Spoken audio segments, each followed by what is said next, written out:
আমরা দিন আনুন দিন খামো, এটা হলো আমাকে চাওয়া পাওয়া, আর কিছুই না। বর্তমানে যে কার সিন্ডিকেট আছে এটা আমরা ধরতে পারতাছি না। হয়তো অটো চলুক, না হলে পায়ের রিক্সা চলুক, আমরা হইলাম একটা ডিসিশনে থাকি।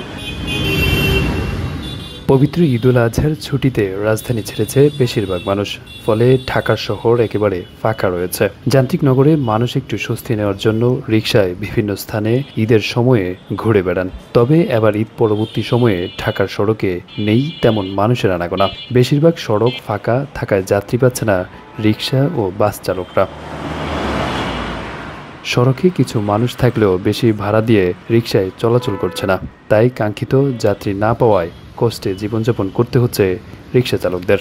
ভাড়া আছে 70 টাকা, অটো টাকা, মোটর গাড়ি টাকা 30 টাকা, তো হার আমার পেটে লাগতে দিল না। এই কারণে মনে করেন দেখা গেলো মোটর গাড়ির কারণে আমাকে মনে করেন অনেক ইনকাম কম দেখা গেলো। আমাদের গাড়ি বাংলা গাড়ির মধ্যে যাত্রী ওঠে না, খালি অটো মোটর গাড়ি দিশারে। ফাঁকা সড়কে বেপরোয়াভাবে দাপিয়ে বেড়াচ্ছে ব্যাটারি চালিত রিকশা। পায়ে চালিত রিকশা চালকরা বলেন, ব্যাটারি চালিত রিকশার কারণে ভাড়া পাচ্ছে না তারা। তবে তারা পায়ে চালিত রিকশা চলাচল করলে ব্যাটারি চালিত রিকশা বন্ধ করার দাবি জানান। ভাড়া যা পাইতাম তা তো সব অটোরাই নিয়ে নেয়, যেখানে যাই অটো। ব্যাটারি চালিত রিক্সা তো আর শহরে চলতে পারে না। শহর দেখা গেলো একটুখানি শহর, এই শহরে যানজটের কারণে মানুষই হাঁটতে পারে না। তার ভিতরে যদি অটো এই বিশৃঙ্খলা করে, তাহলে দেখা গেলো পায়ের রিক্সার কোনো মূল্যই নাই। রাজধানী পল্টন, প্রেসক্লাব, শাহবাগ সহ বিভিন্ন জায়গায় তীব্র গরমে সড়কে যাত্রী না থাকায় অনেকে রিকশা নিয়ে বসে রয়েছে যাত্রীর অপেক্ষায়। আবার কেউ সড়কে রিকশা রেখে চায়ের দোকানে সময় কাটাচ্ছেন।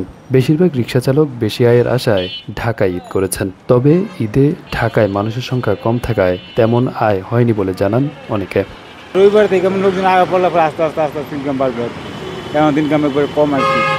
বউ বেড়ি বাল বাচ্চা নিয়ে চলাটা খুব তার ব্যাপারে একটু কষ্ট হয়ে যায়। সব অফিস আদালত খুলে যাবো, সব কিছু বাড়বো, তখন দেখা গেলো আমাকে আয় রোজগার বাড়বো। রিকশা চালকদের দাবি, রবিবার থেকে সরকারি অফিস আদালত চালু হলে সড়কে সাধারণ মানুষের আনাগোনা বাড়বে। সড়কে মানুষের সংখ্যা বাড়লে রিকশা চালকদেরও আয় বাড়বে বলে মনে করে তারা। আরাফাত হোসেন, যুগের চিন্তা, ঢাকা।